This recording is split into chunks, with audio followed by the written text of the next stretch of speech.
How to get iOS 17 update on iPhone X. Hello everyone, I am Bishaka and welcome to our channel.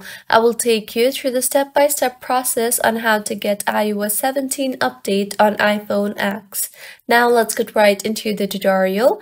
Firstly, make sure you are connected to a proper working internet connection. Now go ahead and open your preferred browser and in the search bar, search for Apple Beta software program. In the interface that you will be led to, go ahead and tap on the first link you see there, that is beta.apple.com.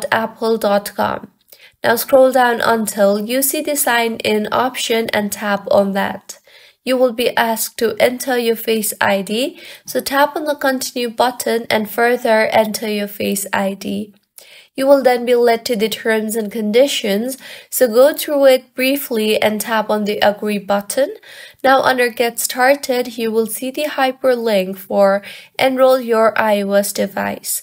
Tap on that. Now in the interface that you will be led to, scroll down and tap on the open beta updates button.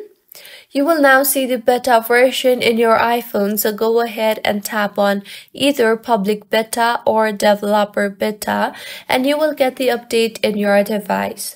So go ahead and tap on the update now button and this is how you can get iOS 17 update on iPhone X. If you find this tutorial helpful, please make sure to like the video and do subscribe to our channel for more contents like this. Thank you for staying with us until the end.